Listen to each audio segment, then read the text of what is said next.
చేరి తన నామాన్ని హెచ్చించుటకు, ఆయనను ఘనపరచుటకు మన గొంతుకలో ఊపిరించుతూ వచ్చినాడు. ఈ ధన్యత నీకు నాకు కలిగింది. పాటల ద్వారా మహిమపరచడం అనేది మనిషి జీవితంలో ఒక ఉత్తమమైన లక్షణం. అది ఎందుకంటే భూలోకంలో ఆయా రీతిలుగా మనుషులు చేస్తూ ఉన్న ప్రతిదీ కూడా వారికి నచ్చినది. కానీ ప్రభువైన యేసుక్రీస్తు వారికి, పరలోకపు తండ్రికి నచ్చినది ఆయన పాటలు పాడడమే. అందుకే మీకు 25వ తారీఖున కూడా చెప్తూ వచ్చిన, పాటలు పాడడం అనేది దేవునికి ఇష్టమైంది. మన గొంతుకలు విప్పాలి. గొంతుకలు విప్పి పాడడం ద్వారా మనము నేర్చుకుంటాం. ఆ స్వరాన్ని విప్పడం ద్వారా మనకు తెలియనిది తెలుస్తుంది. ఈ గమనం కలిగిన మనం పాటల ద్వారా ఎంతో మంది ఉజ్జీవింపబడిన వారు ఉన్నారు, హృదయాలు కదిలింపబడిన వారు ఉన్నారు. లోకంలో ఉన్నవారికి కూడా పాటలు విన్నప్పుడు ఎంతగానో, చివరిగా మీరు పాడిన పాట హల్లెలూయా పాడగా, ఈ పాట భక్తుడికి తన జీవితంలో అందరినీ, సమస్తాన్ని పోగొట్టుకొని ఆ స్థితిని తను జ్ఞాపకం చేసుకుంటూ అప్పటికప్పుడు రాశాడు ఆయన. నా జీవితంలో నేను కూడా కోమాల స్థితి నుంచి బయటపడిన తర్వాత రక్తసిక్తమైన నా శరీరాన్ని తీసుకొని దెబ్బలతోనే మందిరానికి వెళ్ళా. ఆ చివరి వచనం, ఈ జీవిత యాత్రలో ఏమీ సంభవించిన, ఆ పల్లవి పాడి నేను ఇంటికి వచ్చేసిన. అంటే నేను ఎందుకు చెప్తున్నానంటే, మన స్థితి ఏదైనా ప్రభుదినాన్ని మనం పోగొట్టుకోకూడదు అనేది మన జీవితంలో మనం నేర్చుకోవాలి. ఆ నేర్చుకోవడం ద్వారా ప్రభు మహిమపరుస్తాడు, ఆయనకు మహిమ కలుగుతుంది. మన పరిస్థితి ఏదైనా కూడా. మన లేఖన భాగంలోకి వెళ్దాం. మత్తయి రాసిన సువార్త 6వ అధ్యాయం 33వ వచనాన్ని మనం అందరం కలిసి చదువుకుందాం. పేజ్ నెంబర్ 7, కృత నిబంధన. మత్తయి రాసిన సువార్త 6వ అధ్యాయం 33వ వచనాన్ని మనం అందరం కలిసి చదువుకుందాం. మీ భాగాన్ని మీరు స్పష్టంగా, కొంత లైట్ అటు ఇటు ఉన్నట్లున్నాయి, కొద్దిగా చూసి చదవండి. కాబట్టి మీరు ఆయన రాజ్యమును నీతిని మొదట వెదుకుడి, అప్పుడు అన్నీయు మీకు అనుగ్రహింపబడును. మరొకసారి చదువుకుందాం. కాబట్టి మీరు ఆయన రాజ్యమును నీతిని వెదుకుడి, మొదట వెదుకుడి, అవి అన్నీయు మీకు అనుగ్రహింపబడును. చిన్న ప్రార్థన చేసుకుందాం. మోకరించగలిగిన వారు మోకరించండి, పర్వాలేదు.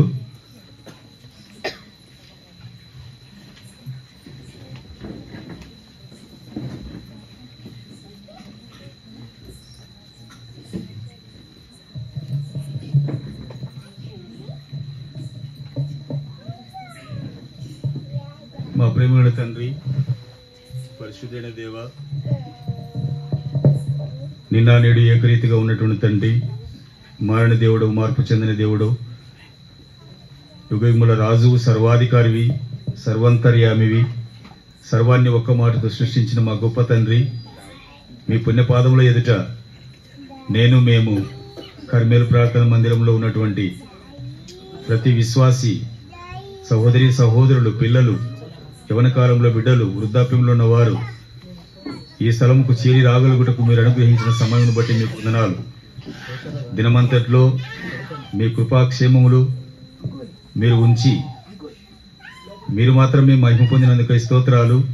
మా దినమంతట్లో కూడా మా పనిపాటలన్నింటిలో మీరు సహాయకారిగా ఉండి ఈ సాయంకాల వేళలో సహోదరుడు సాంసనును బట్టి, అబియేలును బట్టి మీకు వందనాలు చెల్లిస్తూ ఉంటున్నాం.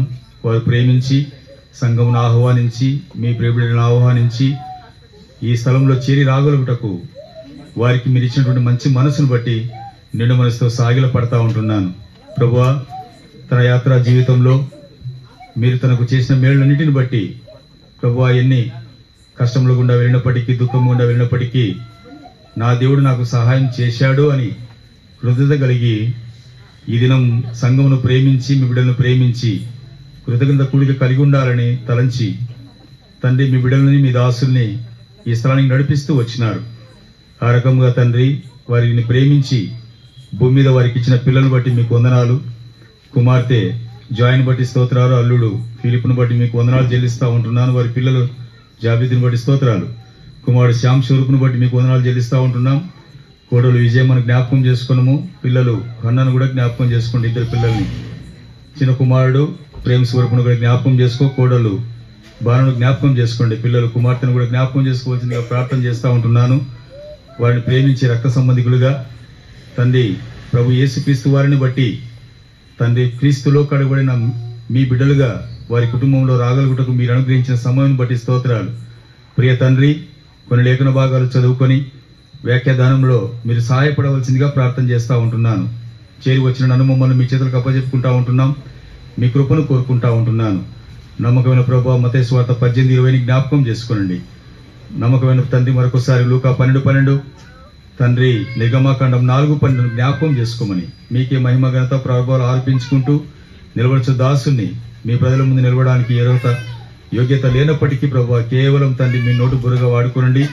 మీ ప్రజలంతో ప్రశస్తమైన వారు, వారి సమయాన్ని వృధా చేయక కేవలం తండ్రి మీ మాటల చేత వారిని పురికొల్పబడి, కొన్ని మాటల చేత ఉజ్జీవింపబడి, మనసులో వాక్యాలు నేర్చుకొని, మనసులలో అంగీకరించుకొని ప్రభువా మీరే మహిమ పొందవలసిందిగా ప్రార్థన చేస్తూ ఉంటున్నాను. మాకు కాదు యెహోవా, మాకు కాదు, మీ కృపా సత్యములను బట్టే మీరే మహిమ పొందినట్లుగా సహాయం చేయండి. వినగల చెవులు, గ్రహించగల మనస్సు, లోబడి స్వభావం మాకు దయచేయండి. ఆయా తండ్రి మరి సాతానుడు తీసుకొచ్చే ప్రతి కృతంతో నుంచి తప్పించి కేవలం ప్రభువా మీ మాట వినడానికి సహాయం చేయమని యేసుక్రీస్తు వారి నామములో స్తుతించి ప్రార్థించి అడిగి వేడుకుంటున్నాం తండ్రి, ఆమేన్.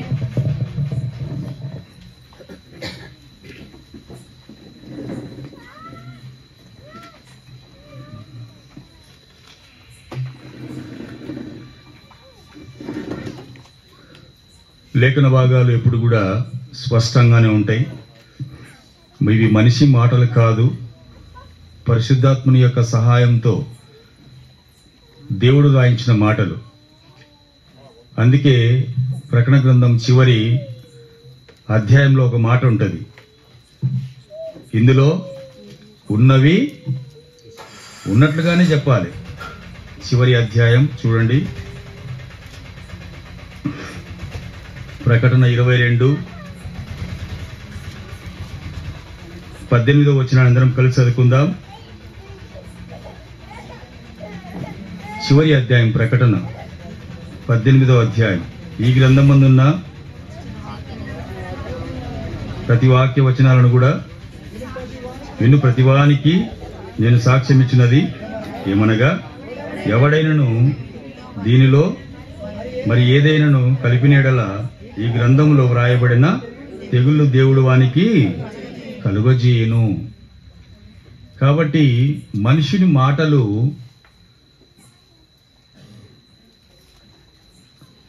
ఏ మనిషిని కూడా మెప్పించేవిగా ఉండొచ్చేమో, కానీ దేవుని మాటలు ఆత్మీయంగా ఆత్మను ఉజ్జీవింపజేస్తాయి. అందుకే మత్తయి సువార్తలో 6వ అధ్యాయము మనం చదువుకున్న లేఖన భాగానికి వెళ్దాం. 6వ అధ్యాయము 33వ వచనంలో ఏమున్నది చదవండి. కాబట్టి మీరు ఆయన రాజ్యమును నీతిని మొదట వెతకాలి, అవన్నీ కూడా ఏమైపోతాయి. ఆయన నీతిని రాజ్యాన్ని వెతకాలి అని అంటే నువ్వు ఎవరిని కలిగి ఉన్నావో మొదట నీకు తెలియాలి. నువ్వు నమ్మిన దేవుడు నీతిమంతుడు, పరిశుద్ధుడు, అనీతిమంతుడు కాదు ఆయన. నువ్వు నమ్మిన దేవుడు నీతిమంతుడు, పరిశుద్ధుడు, ఏ కల్మషం లేనివాడు ప్రభువైన యేసుక్రీస్తు వారు. అందుకే మనము ఏ పని చేసినా మన హృదయంలోనిటివి మనం ఆలోచనలు కానివ్వండి, లేకపోతే ఇంకా కొన్ని విషయాల సందర్భాల్లో కానివ్వండి, ఏది చేసినా కూడా నీతిని వెతుక్కోవాలి. ఫస్ట్ నా ప్రభువు నీతిమంతుడు, ఆయననే నేను చూడాలి, ఆయనతోనే నేను మాట్లాడాలి. ఆయనతో నేను ముచ్చటించాలి. ఈ గమనం ప్రతి విశ్వాసికి కలిగి ఉండాల. ఎందుకు ఆ మాట రాయించాడు అని అంటే పై వచనాల్లో కొన్ని వచనాలు చదవండి, మీకు అర్థమైపోతుంది ఎందుకు ఆ వచనాలు రాపించాడు. చూడండి 27 నుంచి చదవండి. మాకు కొద్దిగా లైటింగ్ ఉన్నది, అందుకే కొన్ని వర్డ్స్ కనపడతలేవు. మీరు చదువుతా పోతే నేను మీకు రిపీట్ చేస్తాను. మీలో ఎవరు చదవండి. చింతించడం వలన చేసుకోలేడు,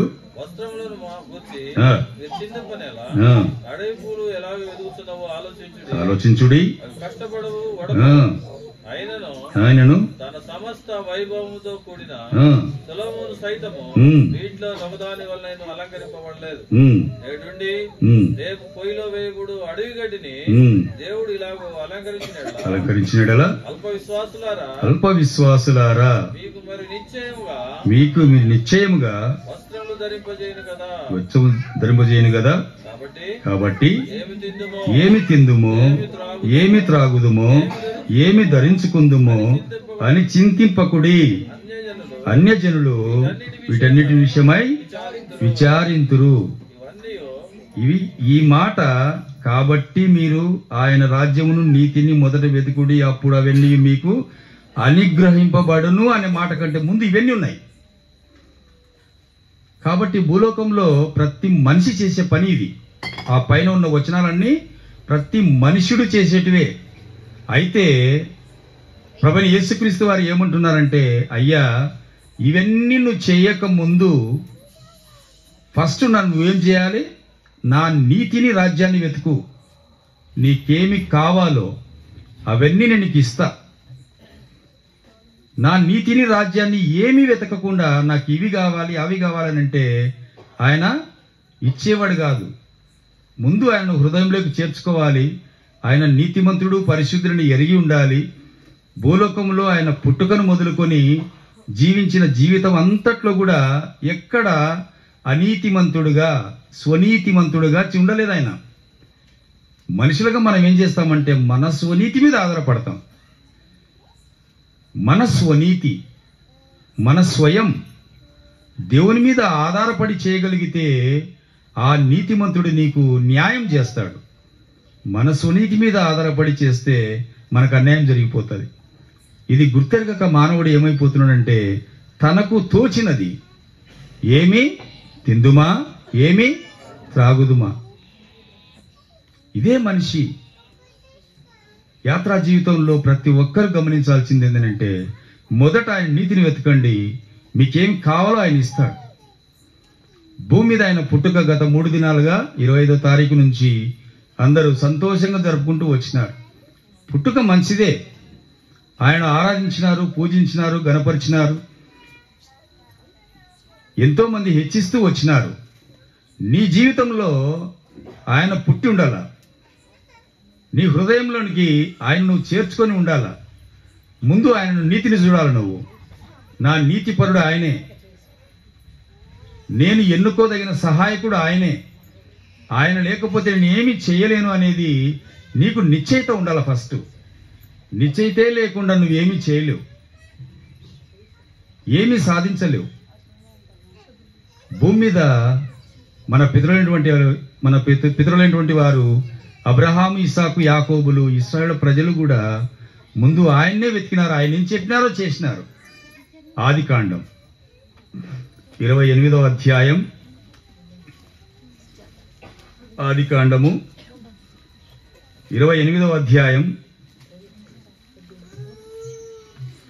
15వ వచనం అందరం కలిసి చదువుకుందాం. ఆదికాండం తీసిన వారు త్వరగా చదవడానికి ప్రయత్నం చేయండి. ఇదిగో నీకు తోడై ఉండి నువ్వు వెళ్ళు ప్రతి స్థలమందు నిన్ను కాపాడుచు ఈ దేశమునకు మరలా రప్పించెదను.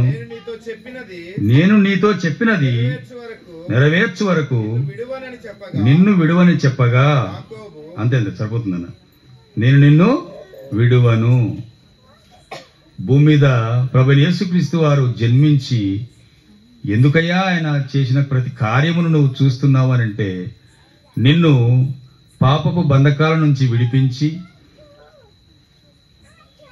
ఆయన రక్తంలో కడిగి విమోచించి తన రక్తం ఇచ్చి కొని సంపాదించుకొని భూమి మీద నీకు ఆయుష్నిచ్చి ఆరోగ్యాన్ని ఇచ్చి చదువుకోవడానికి జ్ఞానం ఇచ్చి బ్రతకడానికి ఊపిరినిచ్చి కట్టుకోవడానికి ఇల్లునిచ్చి బట్టనిచ్చి ఉండడానికి ఇవన్నీ చేస్తూ వచ్చిన ఆయన చివరికి ఆయనకి ఏమైపోయింది? ఆయన పుట్టుకలో స్థలమే లేకుండా పోయింది. అయినప్పటికీ నరుడిగా భూమి మీదకి వచ్చినాడు. నరునికి కోసం ఆయన పడరాని పాటలు పడుతూ వచ్చినాడు. ఇక్కడ ఏమంటున్నాడు అబ్రాహాముకి? మళ్ళీ చదవండి. ఇదిగో నేను నీకు తోడై ఉండి నీవు వెళ్ళు ప్రతి స్థలము నిన్ను కాపాడి ఈ దేశమునకు రప్పించేదను. నేను నీతో చెప్పినది నెరవేర్చు వరకు నిన్ను నేను విడవను. భూలోకంలో నువ్వు నివసించేటప్పుడు నిన్ను చూసినాడు ఒకసారి, అబ్రహామును కూడా చూసినాడు. కానీ అబ్రహాము వల్లే మనం రాలే. అబ్రహామును నువ్వు వచ్చేయి అంటే వచ్చేసినాడు ఆయన. ప్రశ్న లేలే, ఎందుకు పిలుస్తున్నావు, ఎందుకు రమ్మంటున్నావు, నువ్వు చూపించే ప్రదేశానికి నేను ఎందుకు వెళ్ళాలని ప్రశ్న లేలే ఆయన. నేను ఎన్ని ప్రశ్నలు వేస్తామో నా మటుకు నేను అన్ని ప్రశ్నలు వేసిన. యేసుక్రీస్తు వారు నా దగ్గరికి రావాలని పత్రిక ద్వారా, వ్యక్తుల ద్వారా, దేవుని దాసుల ద్వారా, వాక్యాల ద్వారా నా దగ్గరికి వచ్చినప్పుడు నేను తిరస్కరిస్తూ వచ్చిన. కానీ మన పితరుడైన అబ్రహాము తన జీవితంలో దేవుణ్ణి ఏమీ తిరస్కరించలేదు. ఎందుకు పిలిచినాడు అనంటే, ఒక దినాన్ని ఆయనను భూమి మీద ఎవరికీ లేని ధనవంతుని స్థాయికి తీసుకుని పోయినాడు. ఎటువైపు చూసినా ఆయనదే. తూర్పు, పడమర, ఉత్తర, దక్షిణ ప్రాంతాలలో ఎక్కడ చూసినా విస్తారమైన డబ్బు ఉంది. విస్తారమైన ఆనాడు డబ్బులు ఉండవేమో, కానీ మంచి ఆస్తిపరుడు ఆయన అబ్రహాం. ఎటువైపు చూసినా ఆయనదే. అలాంటి స్థితికి తీసుకొని వెళ్ళినాడు, కాపాడుతూ వచ్చినాడు. ఈ దినంలో ఈ కుటుంబంలో మనం చేరి రాగలుగుటకు అన్నను గత మాసం అన్న నెలనా 2 నెలల రీసెంట్గా 15 రోజుల క్రితము తనను దేవుడు కాపాడుతూ వచ్చినాడు. అందుకే కీర్తనకారుడు అంటాడు, ఏమంటాడు? ఇల్లు చెప్పండి, ఇల్లు మర్చిపోయినారు. చెప్పండి, చెప్పాలి కదా మరి.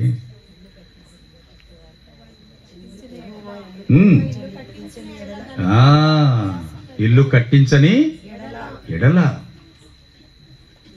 కట్టువాని ప్రయాసము వ్యర్థం. ఆయన కావలి ఉండని ఎడల పట్టణమును అంతే. కేవలం ఆయన కాపాడితేనే, ఆయన భద్రత ఉంటేనే ఈ లోకంలో నువ్వు జీవించడానికి. ఆయన హస్తము నీకు లేకపోతే నువ్వు ఎప్పుడో ఏ మరణానికో ఎక్కడో జోగేవాళ్ళం. కానీ ప్రభువైన యేసుక్రీస్తు వారు కాపాడుతూ వచ్చినాడు, నిన్ను కనికరిస్తూ వచ్చినాడు, ఆదరిస్తూ వచ్చినాడు, నన్ను ప్రేమించినాడు. ఎన్నో ఉపద్రవములు, ఎన్నో దుఃఖములు, కష్టము, నిట్టూర్పు, వీటన్నిటి నుంచి తప్పించుకుంటూ వచ్చినాడు. ఎందుకు తెలుసా అనంటే, నీ వలన ఆయనకు ఒక ఉపయోగం ఉంది. నీ ద్వారా ఒక ఉపయోగం ఉంది. నువ్వు ఒక పనిముట్టువి. ఆయన కుమ్మరి, నువ్వు కుండవు. నేను కుండలు. కుమ్మరి మట్టిని ఏ విధానములో చేయగలుగుతాడో ఆ విధానంలో ఆ కుండ తయారైపోతుంది.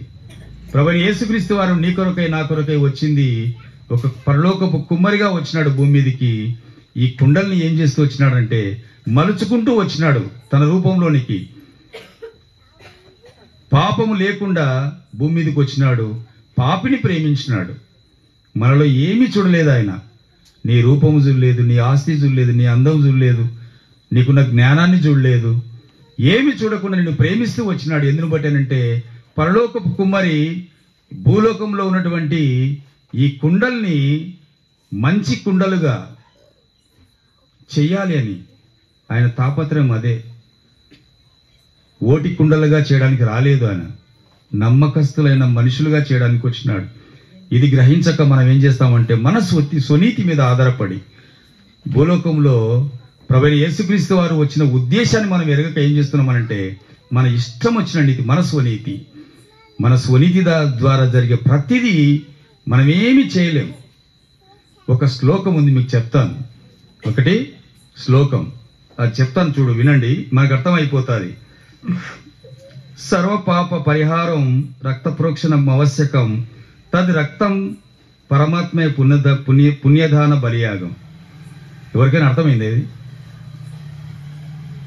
ఇది శ్లోకం. ఇది బహిరంగ స్వార్థకు పోయినప్పుడు అన్నవాళ్ళు సేవకులు కాబట్టి వాళ్ళకి బాగా తెలుస్తుంది.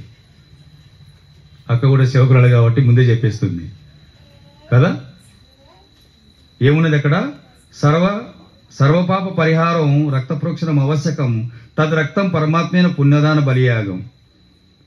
ఇది ఒక శ్లోకం. ఏమంటే దీని అర్థం, సర్వ పాపాలు పోవాలంటే రక్తం చిందించాలి. సర్వ పాపాలు పోవాలంటే ఏం చేయాలి? రక్తం చిందించాలి. ఆ రక్తం ఎవరిదై ఉండాలి? పరమాత్మునిదై ఉండాలి. ఆ పరమాత్ముడు ఎవడై ఉండాలి? ఏ పాపం లేనివాడై ఉండాలి. అలాంటి పాపం లేని దేవుడు సర్వలోకాన్ని జగత్తు కోసమై ప్రాణం పెడితే మనకి రక్షణ వచ్చింది. ఆయన పుట్టాడు, ఈ జగత్తులో పుట్టాడు ప్రభువైన యేసుక్రీస్తు వారు. ఆయన రక్తము కల్మషం లేనిది. దాని అర్థం అదే. ఈ జగత్తును, ఈ భూమిని, సర్వ సృష్టిని సృజించిన పరమాత్ముడే నరునిగా వస్తే తప్ప ఈ మనిషి మారడు, ఈ మనుషులు మారరు. మీకు ఇంకా పెద్ద ఉదాహరణ చెప్తాను. మనకు నాగార్జున సాగర్ ఉంది. నాగార్జున సాగర్లో నేను చూడడానికి వెళ్ళా, మీరు కూడా వచ్చినారు. ఒక 5-6 మంది వచ్చారనుకోండి బ్రదర్స్. నాకు ఈత కొట్టడం రాదు, నీళ్ళలో పడిపోతే మునిగిపోయి చనిపోయే స్థాయి. వాళ్ళ కళ్ళ ముందరనే నేను నీళ్ళు పడిపోయి కొట్టుకొని పోతా ఉన్నాను. చేతులు పైకి ఎత్తుతా ఉంటున్నాను, కిందికి ఎత్తుతా ఉంటున్నాను, నీళ్లు తాగుతా ఉంటున్నాను, పోతా ఉన్నాను. దేవుడు వచ్చి కాపాడతాడా? దేవుడు వచ్చి కాపాడతాడా? మాట్లాడాలి మీరు కదా. వచ్చి కాపాడతాడా? ఎవరు రావాలి? ఒక మనిషి వచ్చి రక్షించితే తప్ప ఆ నీటిలో నుంచి నేను రాలేను బయటికి. అంటే దేవుడు లేడు అని కాదు. పరిశుద్ధాత్మ దేవుడు సర్వాంతర్యామి, తిరుగుతూ ఉంటాడు. ఏమి చేస్తున్నారో నా ప్రజలని గమనిస్తానే ఉంటాడు. కానీ మనిషిగా వచ్చి ఆ మనిషిని ఏదైనా ఒక వస్తువు తీసుకుని లేకపోతే తన చేయి ఇచ్చి కాపాడితే తప్ప ఆ మనిషి బ్రతకడు, లేకపోతే చనిపోతాడు. నా స్థితి అది. అలాంటి నన్ను కాపాడడానికి ఆయన దేవుడై ఉండి, పరమాత్ముడై ఉండి, పరలోకపు తండ్రి అయి ఉండి, కుమారునిగా పుట్టి భూమి మీదకి వచ్చి నన్ను రక్షించు నిమిత్తం నరునిగా వచ్చినాడు. ఒక నరుని కాపాడాలి అంటే నరుడు రావాలి. నరరూప దారి అయి వచ్చినాడు ఆయన. ఆ విధంగా వచ్చి నన్ను కాపాడితే నేను బ్రతికినా.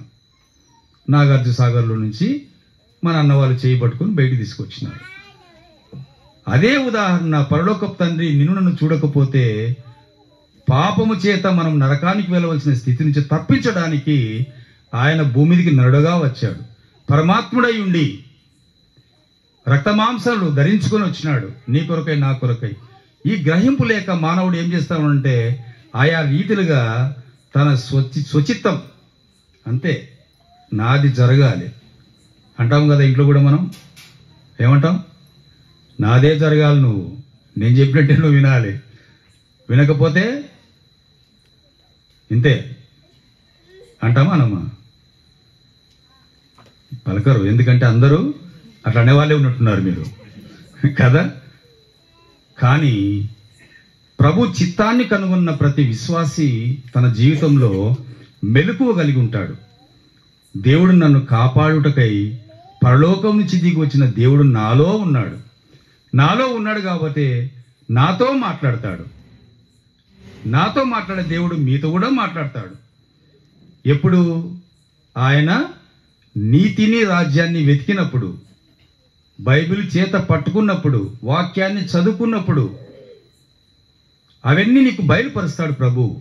నువ్వు ఇలా ఉండాలి, నువ్వు ఇలా ఉండాలి, ఇలా ఉండాలి, ఇలా ఉండాలి. అందుకే కీర్తనకారుడు తన గ్రంథాల్లో అన్నిటిలో రాయిస్తూ వచ్చాడు. ప్రతిదీ తనను దావీదు మహారాజు తన కీర్తనలు అన్నిటిలో రాయించుకుంటూ వచ్చినాడు. తనను ఏ విధంగా కాపాడాడు. దావీదు మహారాజు కంటే ముందు యోబు గ్రంథం చూద్దాం. యోబు తన భక్తుడు ఎన్ని చూశాడో. యోబు గ్రంథం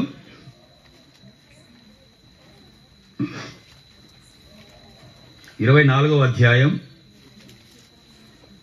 యోబు 24వ అధ్యాయం. మీరు తీసిన వాళ్ళు తొందరగా చదవాలి. నాకు ఎందుకంటే ఈ లైటింగ్కి కొద్దిగా లెటర్స్ సరిగా కనిపిస్తలేవు. యోబు గ్రంథం చదవండి. 24:22. ఆయన తన బలము చేతను బలవంతులను కాపాడుచున్నాడు. ఎవరి బలం చేత? ఆయన బలము చేత. ఇప్పుడు సాంసోను ఇక్కడ కూర్చున్నాడు. యాక్సిడెంట్ అయినప్పటికీ ఇప్పటికీ బలం పొందినాడా లేదా? అడిగితే చెప్పాడు, వారం అవుతుంది, కొద్దిగా నెమ్మదిగా ఉంది అని. కేవలం ప్రభు బలము చేత. ప్రభు నాకు చేశాడు అంటే ఆయన ఏమనుకోవాలి? ప్రభా, నేను నీ నీతిని వెతుకుతా ప్రభా, ఫస్ట్ నీ రాజ్యాన్ని వెతుకుతా, నీ బైబిల్ చదువుతా, నీ యందు మోకరించి ప్రార్థన చేయగలుగుతా ఏమి అని ఆయనను వెతికితే తప్ప, ఆయన బలాన్ని కోరుకుంటే తప్ప ఆయన బలవంతుడు కాలేడు. ఇది నిజ జీవితంలో ఒక విశ్వాసిగా మనం నేర్చుకోవాలి. ఒక విశ్వాసిగా మనం నేర్చుకోవాలి. అదే యోబు గ్రంథంలో చూడండి. యోబు గ్రంథం 10వ అధ్యాయం 12వ వచనం. ఫాస్ట్గా, మనకు టైం లేదు అమ్మా. జీవమును అనుగ్రహించి నా ఎడల కృప చూపితివి, నీ సంరక్షణ చేత నా ఆత్మను కాపాడితివి కదా. ప్రభువైన యేసుక్రీస్తు వారు, నీలో నాలో జీవం పోయకపోతే నీ ఆత్మ ఎక్కడ వెళ్ళేది? నరకానికి వెళ్ళేది. నిన్ను నన్ను కాపాడాలి అనంటే ఆయన జీవం నీలో ఉండాలి. అందుకే ఆది కాండంలో ఏమంటాడు? నరుని సృజించడానికి ఆయన ఏం చేసినాడు? నాసికారంధ్రముల గుండా జీవవాయువును ఊదగా నరుడు జీవాత్మ అయినాడు. ఆయన జీవం లేకపోతే నువ్వు బైబిల్ చదవలేవు, నీ ఆత్మ పనే చేయదు. ఇక నువ్వు అట్లే ఉండాల్సిందే. కాబట్టి ఎప్పుడు కూడా నీ స్వనీతిని ఆధారం చేసుకోకు, దేవుని మీద ఆధారపడు. నీ కుటుంబము, నీ సంఘము, నీ సేవకుడు, నీ జీవితము, నీ పిల్లల జీవితము అన్నీ కూడా ప్రభువుకు అప్పజెప్పు. ప్రభువు నీతికి అప్పజెప్పు, ఆయన రాజ్యానికి అప్పజెప్పు. ప్రభువే నీకు సహాయకుడు, ఏ మానవుడు సహాయకారి కాదు. ద్వితీయోపదేశకాండం తీయండి త్వరగా. ద్వితీయోపదేశకాండం 32వ అధ్యాయం 10 తీసిన త్వరగా చదవాలి. ద్వితీయోపదేశకాండము అరణ్య ప్రదేశంలోను భీకర ధ్వని గల పాడైన ఎడారిలోను వానిని కనుగొని ఆవరించి పరామర్శించి తను కనుపాప వలె వారిని కాపాడెను. ఇశ్రాయేలు ప్రజల్ని వారు ఎన్ని తప్పులు చేసినా ఈ భీకరమైన ఎడారిలో, భీకరమైన ప్రదేశంలో నీ జీవితము నా జీవితం ఎట్లుందనంటే అన్ని కష్టాలే మనకి. యేసుప్రభువు నమ్మితే ఇంకా కష్టాలు వచ్చాయి. ఒక విశ్వాసికి కష్టం రాలేదు అని అంటే ఆయన విశ్వాసే కాదు, గుర్తుపెట్టుకోండి. క్రీస్తును నమ్మిన బిడ్డకు కష్టం రాలేదు అని అంటే ఆయన విశ్వాసే కానే కాదు. కష్టం ఉండాలి. యోబు కంటే, అపోస్తలుడైన పౌలు కంటే, దావీదు కంటే, అబ్రహాము, ఇస్సాకు, యాకోబుల కంటే మనమేమి పెద్దగా కష్టాలు పడలే. అందుకే అపోస్తలుడైన పౌలుకి దేవుణ్ణి గుర్తు చేసుకోవడానికి, ప్రభువును గుర్తు చేసుకోవడానికి, పరలోకోక్తుల్ని గుర్తు చేసుకోవడానికి ఆయన పక్కన ఒక ముళ్ళు పెట్టినాడంట దేవుడు. నువ్వు నన్ను మర్చిపోతావు, నీ స్వనీతి మీద ఆధారపడతావు నువ్వు. ఎందుకని? ఎక్కువ గ్రంథాలు రాసిన నేను ఎంతో నమ్మకంగా ఉన్నా, నా స్వనీతి మీద నేను ఆధారపడకుండా ఉన్నా అయినప్పటికీ ఎన్నో సంఘాలకు మంచి మంచి సువార్తలు రాసిన ఆయనకి, అంత భక్తునికి, దేవునికి ఇష్టడైన ఆయనకి దేవుడు ఏం చేశాడు? ముళ్ళు పెట్టాడు. ఏందయ్యా నాకు ఈ ముళ్ళు, ఎందుకయ్యా నాకు ఈ ముళ్ళు అని అంటే చివరికి ఏమన్నాడు ఆయన? నా కృప నీకు చాలు. ఇది ఒక విశ్వాసికి ఉండాల్సిన ధైర్యం. దేవుడు నీకు ఎన్ని సాతానుడు తీసుకొచ్చే ప్రతి క్రియల నుంచి నిన్ను కాపాడాలంటే ఆయన కృప ఉండాలి. నీకు నిన్ను కాపాడాలంటే ఆయన కృప ఉండాలి, దయ ఉండాలా. నువ్వు దేని మీద ఆధారపడాల్సిన అవసరం లే. నాకే రావాలన్నా ఇన్ని కష్టాలంటే వస్తాయి. మరి కష్టం రాకుండా సుఖం ఉండదు కదా. అందుకే యాత్రా జీవితంలో మన పితరులైనటువంటి వారు ఎడారిలో ఎన్నో ఇబ్బందులు పడ్డారు. దేవునికి అయిష్టమైంది చేస్తూ వచ్చినారు. అయినప్పటికీ వారిని కాపాడుతూనే ఉన్నాడు. కనుపాప వలె వారిని కాపాడుతూనే వస్తున్నాడు. ఎందుకంత దయ అనంటే ప్రభువైన యేసుక్రీస్తు వారు భూమి మీదకి వచ్చి నరుని ప్రేమిస్తూ వచ్చినాడు. నన్ను ప్రేమించినాడు. నువ్వు ధైర్యంగా చెప్పగలవు, నేను ధైర్యంగా చెప్పగలను. దేవుడు నన్ను కాపాడకపోతే సంవత్సరాంతానికి నేను వచ్చేవాడినే కాదు కదా. మనం చెప్పగలుగుతాం. 12 మాసాలు కాపాడినాడు. కాపాడిన దేవుని దగ్గర మనం ఎప్పుడు సాగిలపడం, ఆయనను గణపరచం, హెచ్చించం, పూజించం. నేర్చుకోవాలి, ప్రతిదీ నేర్చుకోవాలి. కీర్తనలు 16వ అధ్యాయం 1వ వచనం. త్వరగా. దేవా నీ శరణు జొచ్చి ఉన్నాను, నన్ను కాపాడుము. నీవే ప్రభుడవు, నీకంటే క్షేమాధారము ఏ లేదని యెహోవాతో నేను మనవి చేయుదును కదా. ఎక్కడ క్షేమము, ఆదరణ, నెమ్మది ఉంటా అంటే ప్రతి వ్యక్తికి నేర్చుకోవాల్సింది, వ్యక్తిగత జీవితంలో నీ కుటుంబంలో నెమ్మది, సంఘంలో నెమ్మది ఉండాలి అని అంటే ఆయన దగ్గరికి నువ్వు రావాలి. ఆయన దగ్గరికి వచ్చినప్పుడు ఆయన దగ్గరనే నీకు క్షేమం ఉంది, కాపుదల ఉంది, భద్రత ఉంది, సమకూర్పు ఉంది. నువ్వు నేర్చుకోవడానికి ఆయన దగ్గర అన్నీ ఉన్నాయి. నువ్వే ఆయన దగ్గరికి రావు. మనమంతా ఎట్లాంటి వాళ్ళం అనంటే అంత బిజీ పర్సన్సే. మనం బైబిల్ చదవం, ప్రార్థన చేసుకోము. ఏమంటే బిజీ. ఏం బిజీ? అంత బిజీ ఏముండదు, సున్నా. అంత బిజీ పర్సన్సే అంటాము. ఏముండదు అలా, బిజీ. ప్రార్థన చేసుకొని చూడు, బైబిల్ చదివి చూడు. దినమంతట్లో ప్రభు కాపుదల, భద్రత ఉండాలి అని అంటే దేవుని సన్నిధిలో నువ్వు 8 గంటలు కష్టపడతా ఉన్నావు. దినానికి 8 నిమిషాలు ఆయన దగ్గర ప్రార్థన చేసుకుని పోతే 8 గంటలు నిన్ను కాపాడుతాడు ఆయన. నీ దేవుడు కునుకని నిద్రపోని దేవుడు. నిన్ను చూస్తా ఉంటాడు ఎప్పుడు. లోకంలో ఇన్ని కోట్ల జనాభాని, భూమి మీద నివసించే ప్రతి మనిషిని చూడడానికి ఆయన ఎప్పుడు ఇట్లా చూస్తూనే ఉంటాడు. ఎక్కడ ఉంది నా బిడ్డ అని గమనించం మనం. 116వ కీర్తన త్వరగా. 116:6. యెహోవా సాధువులను కాపాడువాడు, నేను కృంగి ఉండగా ఆయన నన్ను రక్షించెను. ఎవరిని కాపాడతాడు? సాధువులను, దీనులను, ఆయన సన్నిధికి వచ్చేవారిని, అహంకారులను కాదు. అలాంటి అహంకారులను కూడా దేవుని దగ్గర రప్పించుకున్నాడు. అపొస్తలుడైన పౌలు తన జీవితంలో ఎన్ని చేశాడు. అందుకే అంటాడు ఆయన, నేను దూషకుడను, హింసకుడను, హానికరుడను, ఎన్నో చేశాను. నీ ప్రజల్ని, ఎంతో మందిని హింసించిన. ప్రవక్తను పంపించేటప్పుడు ఆ ప్రవక్త అనే మాటలు ఏమని తెలుసా? అయ్యా, నీ ప్రజల్ని ఈయన హింసించినాడయ్యా, ఇలాంటి మనిషి కోసం నన్ను పంపిస్తున్నావేంది అంటే, ఆయన నాకు కావలసిన వ్యక్తి. లోకంలో అలాంటి స్థితిలో ఉన్న నన్ను ప్రేమిస్తూ వచ్చినాడు.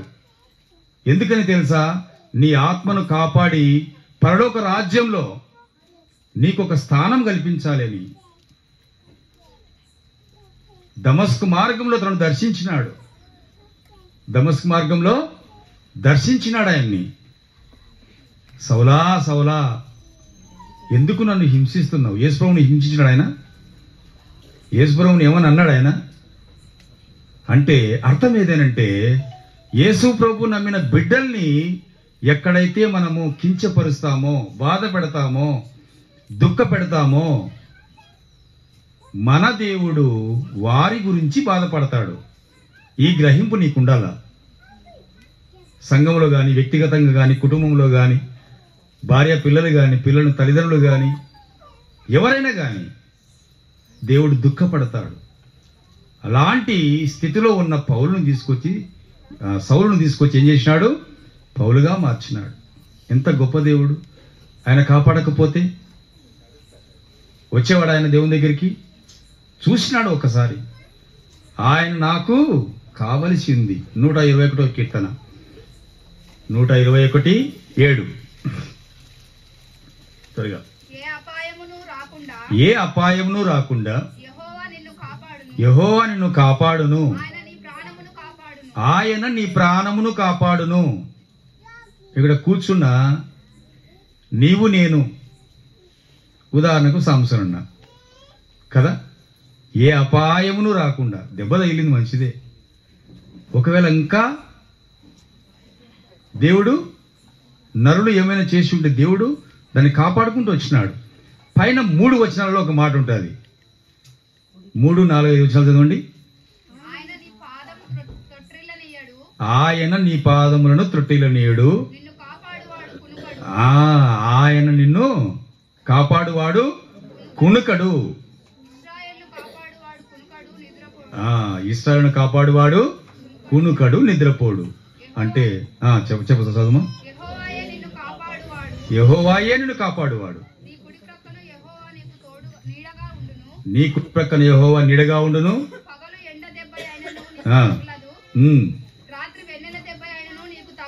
చాలమ్మా కదా. ఎన్ని ఒక 4-5 వచనాలు అదే ఉన్నది కదా. కాపాడుతాడు.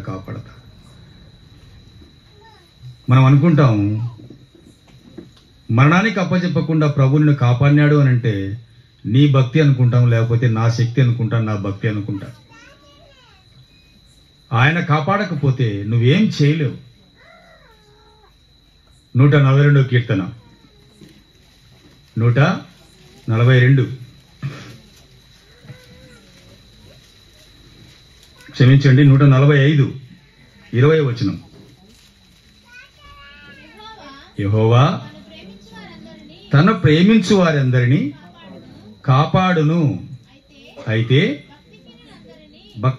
భక్తిహీనులందరినీ ఆయన నాశనం చేయును.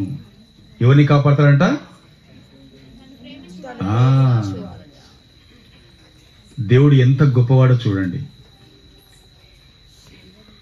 ఆయన్ను మనము ప్రేమించలేదు, మనము వెతకలేదు, ఆయన వెంటబడలేదు. కానీ ప్రభువైన యేసుక్రీస్తు వారే నీ దగ్గరికే వచ్చినాడు, నిన్ను ప్రేమిస్తూ వచ్చినాడు, అపారమైన తన ప్రేమను చూపిస్తూ వచ్చినాడు. ఆయన ప్రేమించకపోతే నువ్వు నేను ఆయన అంగీకరించేవారమే కాదు. ఆయన ప్రేమాస్వరూపి అనేది వాక్యం. ప్రేమతో చూచేవాడు. ఆయన ప్రేమకు వెల కట్టలేం, మనుషునికి వెల కడతాం. ఎంతైనా ప్రేమించు. దేవుని కంటే దేవుడు నిన్ను ఎంతగా ప్రేమించినాడు అంటే ఆ ప్రేమకు వెల కట్టలేం, వెల కట్టలేం. ఒకవేళ ఆయన ప్రేమించి నిన్ను కాపాడకపోతే ఏమైపోయేవాడు నువ్వు ఇప్పటికీ? ఎక్కడో. 146వ కీర్తన 9. 146:9. అక యెహోవా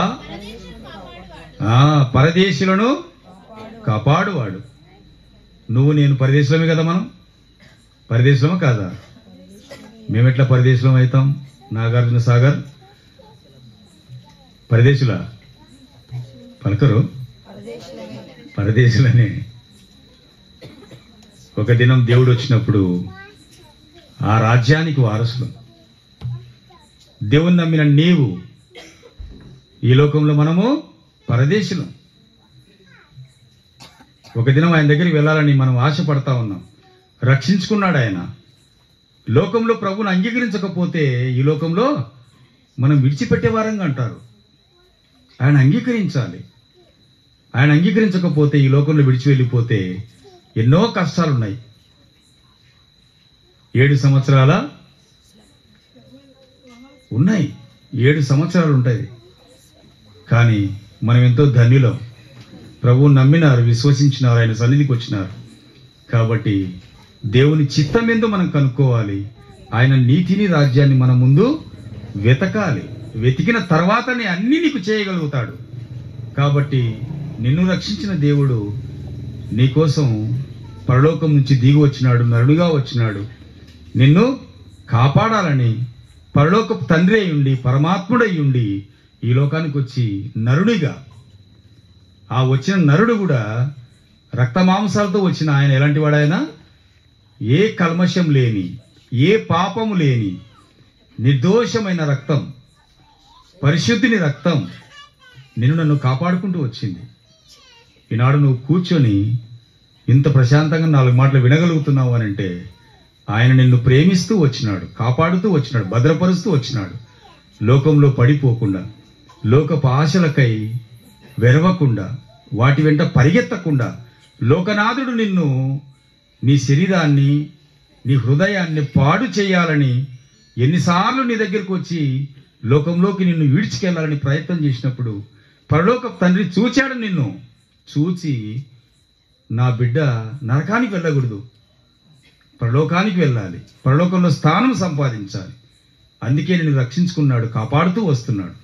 నీ దేవుడు నిన్ను కాపాడకపోతే ఈ దినంలో సజీవుడుగా, సజీవురాలుగా ఇక్కడ నువ్వు ఉండే దానవు కాదు, ఉండే వాడివి కాదు. మన పితరులను ఎంతగానో ప్రేమిస్తూ వచ్చినాడు. ఎన్నోసార్లు విసిగించినారు. అరణ్యంలో రాలిపోతున్నారు కొంతమంది. కానీ మిగిలిన వాళ్ళంతా కూడా ఎంత చేసినప్పటికీ తను కాపాడుకుంటూ వచ్చినాడు. ఐగుప్తు నుంచి ఇశ్రాయేలు ప్రజలు బయటకు వచ్చేసేసినారు. కానాను చేరడానికి ఎన్ని సంవత్సరాలు పట్టింది? 40 సంవత్సరాలు. నిజముగా ఐగుప్తు నుంచి కానానుకు పోవాలంటే ఎన్ని రోజులు పడుతుంది తెలుసా మీకు అక్క? 11 దగ్గరికి వచ్చినారు. కరెక్ట్గా చూస్తే 7 రోజులు పడుతుందంట. 7 రోజులు కదా. ఆ 7 కూడా ఎంత బాగా రాశాడు. 7 అనేది దేనికి సూచన కదా. దేవుడు ఎట్లా ఎన్నుకున్నాడో చూడండి. 40 సంవత్సరాలు నడిపించాడు అని అంటే 7 రోజులు వెళ్ళాల్సిన కనానుకి నడిపిస్తూ, కాపాడుతూ 40 సంవత్సరాలు. మోసేకు విసుగొచ్చింది. అయినప్పటికీ ఆయన ఒకే ఒక మాట అన్నందుకు, నువ్వు ఇక్కడి నుంచి చూడు నాయనా, ఇక్కడి నుంచి చూడు, నువ్వు అంతే, అందులో నువ్వు ప్రవేశించలేవు. నా జీవితంలో మన స్వనీతిని ఆధారం చేసుకుని దేవుడి దగ్గర ఏ స్థితిలో ఉన్నాం, నిన్ను నన్ను కాపాడుతూ వచ్చినాడు. ఈ కుటుంబాన్ని ప్రేమించినాడు. ఈ కుటుంబంలో జరిగిన ప్రతి విషాదం అనుకోండి, దుఃఖం అనుకోండి, నిట్టూర్పు అనుకోండి, వేదన అనుకోండి, బంధువులుగా, రక్త సంబంధికుల, సంఘముగా, కర్మేల ప్రార్థన మందిరంలో సంఘస్థులుగా, అరే ఒక విశ్వాసికి ఇంత జరిగిందే, ఒక కుటుంబానికి ఇంత జరిగిందే అని దేవుడి దగ్గర మనం ఎంతగానో దీనపడి ప్రార్థన చేస్తూ ఉన్నాం. ప్రభు కాపాడుతూ వచ్చినాడు, నిన్ను నన్ను కాపాడుతూ వచ్చినాడు. దేవుణ్ణి అంగీకరించిన నీవు ఒకవేళ ప్రభువుని అంగీకరించకపోతే, రక్షణ కార్యం నీలో జరగకపోతే, ప్రియ సహోదరుడా, సహోదరి, యేసు ప్రభువును అంగీకరించు. ఆయనను అంగీకరించుట ద్వారా నీలో నెమ్మది, శాంతి, సంతోషము, సమాధానము ఇవన్నీ ఉంటాయి. లోకమిచ్చే శాంతి సమాధానం వేరు. లోకమిచ్చే శాంతి సమాధానము అశాశ్వతమైనది. ప్రభువైన యేసుక్రీస్తు వారు ఇచ్చే శాంతి సమాధానము శాశ్వతమైనది. ఈ శాశ్వతమైన సంతోషము, సమాధానము నిత్యత్వంలో నిన్ను చేర్చడానికి ప్రభువైన యేసుక్రీస్తు వారు వచ్చినారు. భూమి మీదకి ఆయన వచ్చిన ఉద్దేశం అది. నిన్ను రక్షించిన నిమిత్తమై ఆయన బలి అయితూ వచ్చినాడు. రక్తమాంసములు గలవాడై మనలో పాలివాడైనాడు. ఆ శిలువ మీద వేలాడుతూ వచ్చినాడు. ఆయన పాపం లేని దేవుడు. నీకోసం నా కోసం ప్రాణం పెట్టినాడు. ఎందుకయ్యా ఇన్ని చేసినాడు అంటే కేవలం నరుడు పాపి అని. పాపముల చేత పాపి అయితే ఆ పాపిని రక్షించడానికి ప్రభువైన యేసుక్రీస్తు వారు భూమి మీదకి వచ్చినాడు. ఆయనలో ఏ దోషము లేదు, ఏ కల్మషం లేదు. తను జీవించిన జీవితంలో ఏ పాపము లేదు. పుట్టుకలో పాపము లేదు, జీవించిన జీవితంలో పాపము లేదు. శిలువ మరణం పొందినంతగా విధేయత చూపించే వరకు కూడా ప్రభువైన యేసుక్రీస్తు వారిలో ఏ పాపము లేదు. పాపులమైన మనల్ని రక్షించిన నిమిత్తం ఆయన భూమి మీదకి వచ్చినాడు.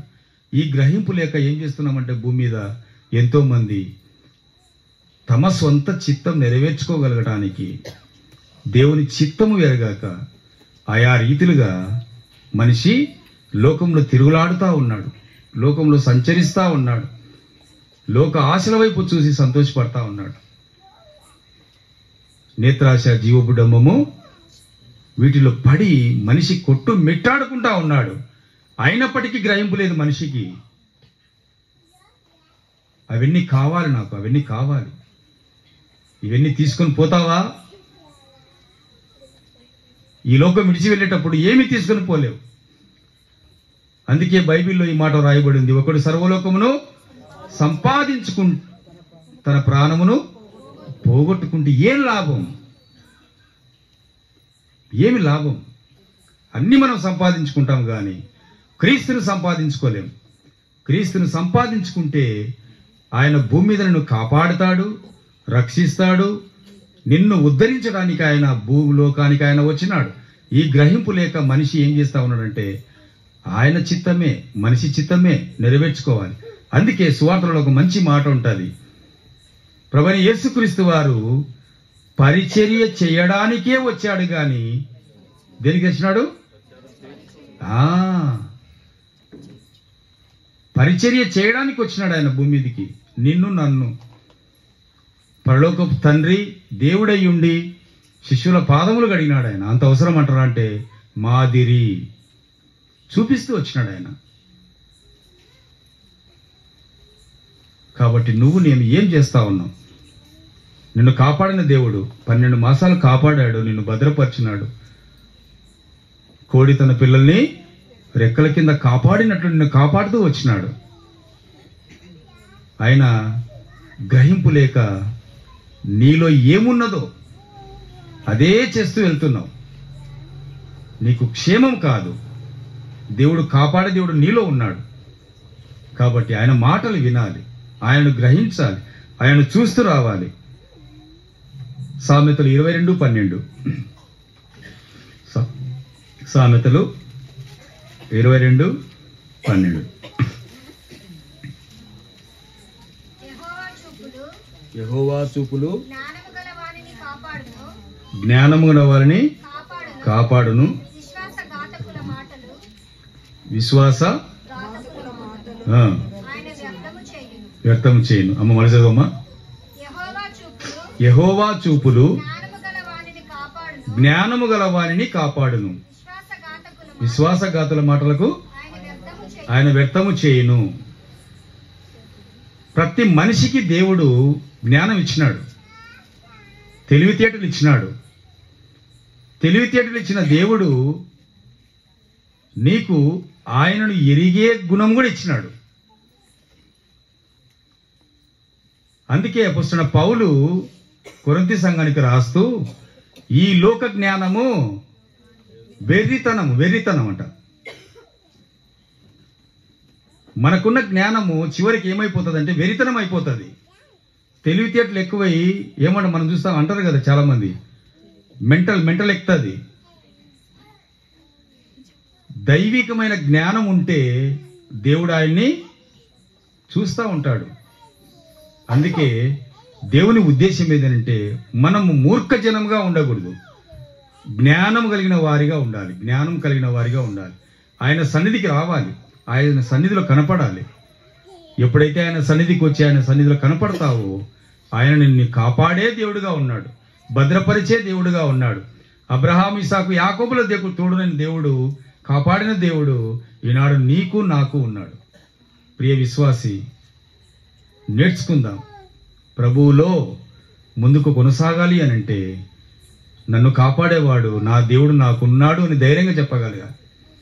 లోకయాత్రలో సంవత్సరంలోకి ఏదైతే జరిగిందో 2020 సంవత్సరం నాకు అదే జరిగింది. నా స్వనీతి మీద నేను ఆధారపడి దేవుని దాసులు ఈ 3 రోజులు 4 రోజులు పరిచర్యకు ఉండమని అడిగితే బిజినెస్ ఉందని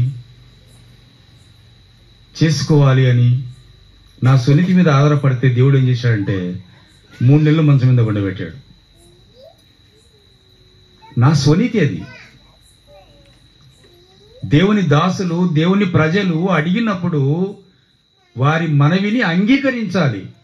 అప్పుడు నిన్ను దేవుడు కాపాడతాడు.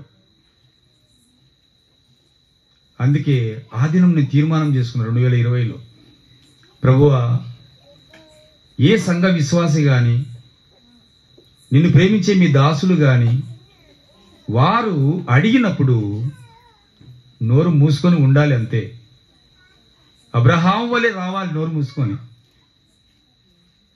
దేవుడు పిలిచాడు, వచ్చాడు. అబ్రాముగా ఉన్న అతన్ని ఏం చేసినాడు?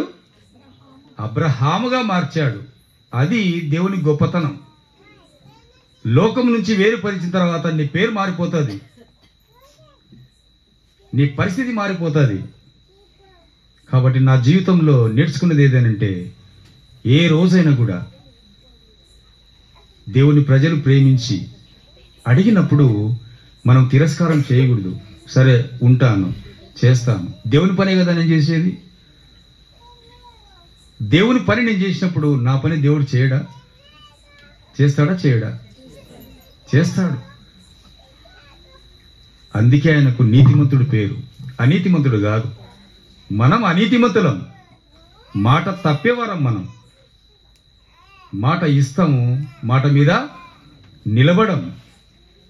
మాట తప్పడానికి నువ్వు నమ్మిన దేవుడు నరుడు కాదు, దేవుడు.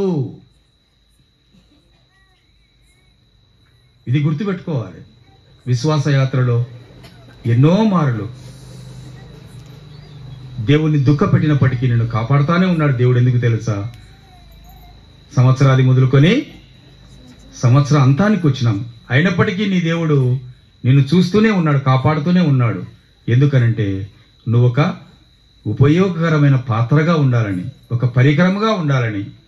ఈ గ్రహింపు లేక మనం ఏం చేస్తామనంటే మన స్వచిత్తం, స్వనీతి, వీటి మీద ఏమీ ఆధారపడకూడదు. ప్రియ సహోదరుడి, సహోదరుడా, వింటున్న నీవు 12 మాసాలు దేవుడు కాపాడాడు. నూతన సంవత్సరానికి నిన్ను తీసుకుని వెళ్తా ఉన్నాడు. యాత్రా జీవితంలో ఎన్నో వచ్చినాయి, వాటన్నిటి నుంచి తప్పించుకుంటూ వచ్చినాడు. మరణానికి నా దేవుడు నన్ను అప్పజెప్పలేదు. ఈ గమనం మనం కలిగి ఉండాలి. విశ్వాసిగా మనం నేర్చుకోవాల్సింది అది. నా జీవితంలో నేను ఎన్నో అట్లా నా స్వనీతి మీద ఆధారపడి నష్టపోతూ వచ్చినా కాబట్టి ఈరోజు నేను ఆ మాట చెప్పగలుగుతా ఉన్నా. ఆ దినం నేను తీర్మానం చేసుకున్నా. అందుకే ఈరోజు అన్న దానిలో ఒక మాట అన్నాడు. వాస్తవానికి నాకు 25వ తారీఖు నా మినిస్ట్రీ హెబ్రోన్ నుంచి. కానీ అన్న అడిగాడు, వెంటనే సరే అన్నాను. ఎందుకు అనంటే దేవుని పని, ఆయన సొంత పని కాదు, ఆయన ఇంటి పని కాదు. అన్న ఇంటి పని అయితే అన్న నేను వచ్చే వారం వస్తా, అటు వచ్చే వారం వస్తా, మరి చూసుకుందాం, మరి మాట్లాడదాం. దేవుని పనికి ఆయన అడిగినాడు, అన్న 3 రోజులు ఉండాల్సింది వస్తుంది మీరు. సరే అన్నాను. కాబట్టి నిన్ను కాపాడే దేవునికి నువ్వు తల వంచు, మనుషులకు తల వంచకు, ఏం అవసరం లేదు. ప్రభు దగ్గర తల వంచు. నిన్ను చూసేవాడు ఆయనే, కాపాడేవాడు ఆయనే. ఇశ్రాయేలు ప్రజల్ని ఎన్ని సంవత్సరాలు కాపాడుతూ వచ్చినాడు. భూమి మీద నువ్వు రక్షింపడినట్టుండి ఇన్ని సంవత్సరాలు నువ్వు కాపాడుతూ వచ్చినాడు. మరణానికి అప్పజెప్పలే. గుర్తుపెట్టుకోవాలి విశ్వాసిగా. ప్రియ సహోదరి సహోదరుడా, ప్రభువైన యేసుక్రీస్తు వారు భూమి మీదకి వచ్చింది పాపిని రక్షించడానికే. మన పాపముల నుంచి విడిపింపబడి నువ్వు పాపివని గ్రహించి తన దగ్గరికి రావాలని ఆయన కోరుకుంటా ఉన్నాడు. అందుకే వాక్యం సెలవిస్తుంది, దినమెల్లా నీ కొరకు ఏమంటున్నాడు, నా చేతులు చాస్తానే ఉండ. శబ్దయంత్రం ద్వారా వింటున్న ప్రియ సహోదరి సహోదరుడు, అయ్యా అమ్మ, ప్రభువైన యేసుక్రీస్తు వారు నీ కొరకై వచ్చింది నిన్ను రక్షించడానికి. నీ పాపముల నుంచి నువ్వు సొంతంగా విడిపింపబడలేవు. నీ వల్ల కాదు, అవదు. ఆ పాపం అనేది నిన్ను పట్టి పీడిస్తానే ఉంటుంది.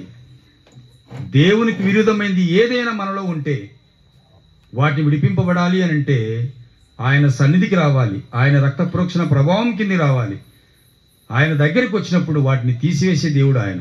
నీ బలహీనత ఏదైనా కావచ్చు, యేసు ప్రభువా నేను నీ దగ్గరికి వస్తున్నా, నీ సన్నిధికి వస్తా ఉన్నా, నీ దగ్గరికి వచ్చినప్పుడు నా బలహీనతలు అన్నీ తొలగించి నీ బలం ఇచ్చి నన్ను బలవంతురాలిగా చేసే దేవుడు నువ్వు ఉన్నావు అని ఒక్కసారి మన హృదయంలో మనం ప్రార్థన చేసుకోగలిగితే దేవుడు మనకు సహాయం చేస్తూ వస్తాడు, ఏ విధానంలో ఉన్నప్పటికీ. కాబట్టి మన పితరులను కాపాడిన దేవుడు మన కుటుంబాలని, మనల్ని, సహోదరుడు సాంసోను కుటుంబాన్ని కూడా తనను కాపాడుకుంటూ వచ్చినాడు. వాడు కృతజ్ఞత కలిగి దేవుణ్ణి ఘనపరచాలని, సంఘమును ప్రేమించి, విశ్వాసులను ప్రేమించి,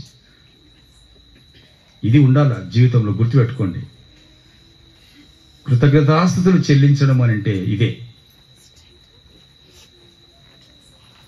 ఈ కృతజ్ఞత అనేది లేకపోతే మనం ఏమీ నేర్చుకోలేము.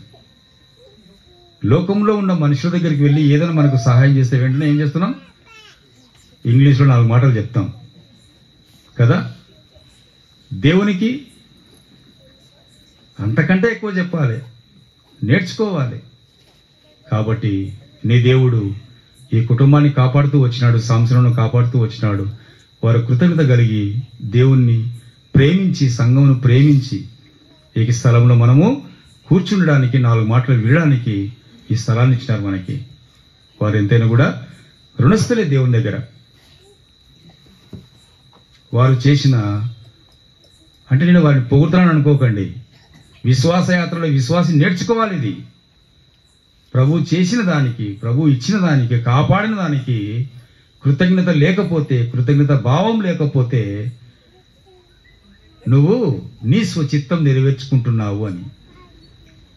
దేవుని చిత్తానికి లోబడి మనం నేర్చుకుందాం, దేవుని దగ్గర సాగిల పడదాం, ఆ రకంగా మనం ప్రార్థన చేసుకుందాం. ఒకవేళ ఇక్కడ కూర్చున్న వారు ఎవరైనా ప్రభువుని గురించి రక్షణ అనుభవం లేకపోతే, ప్రభువైన యేసుక్రీస్తు వారు నేను పిలుస్తా ఉన్నాడు, సూక్ష్మంలో మోక్షం ఉంది, పరలోకం ఉంది. ఇప్పుడే నీ హృదయంలో చిన్న ప్రార్థన చేసుకో చాలు. యేసు ప్రభువా, నేను పాపిని, దౌర్భాగ్యుని, ఎన్నికలేని వాడిని, నిన్ను ప్రేమించలేకపోతే, నీ మాటలు వినలేకపోతే, శబ్దయంత్రం ద్వారా వింటున్న ప్రియ సహోదరి సహోదరుడు, నువ్వు కూడా ప్రార్థన చేసుకో. యేసు ప్రభు అంటే ఆయన ఒక కులానికి, మతానికి చెందినవాడు కాదు. మార్గం, మంచి మార్గం. ఆయన నిన్ను మంచి మార్గంలో నడిపించాలని, చెడు మార్గంలో నడిపించడానికి ప్రభువైన యేసుక్రీస్తు వారు భూమి మీదకి రాలే. మంచి మార్గంలో నడిపించాలని, మంచి వ్యక్తిగా కావాలని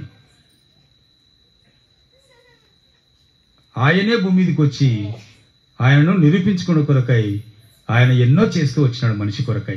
ఈ గ్రహింపు ఉంటే ఆయన దగ్గరికి వస్తావు, ఆయన హృదయంలో చేర్చుకుంటావు. ఆయన నీ దగ్గరికి వచ్చినప్పుడు నువ్వు తిరస్కారం చేయకు, ఆహ్వానించు. అయ్యా నువ్వు నా దగ్గరికి రా, నా హృదయంలోకి రా, నా ఇంటిలోనికి రా, నేను మీ ఇంటి దగ్గరికి వస్తా. ఈ తీర్మానం చేసుకుని మనం ఇక్కడ నుంచి కూడిక ముగించుకుని వెళ్దాం.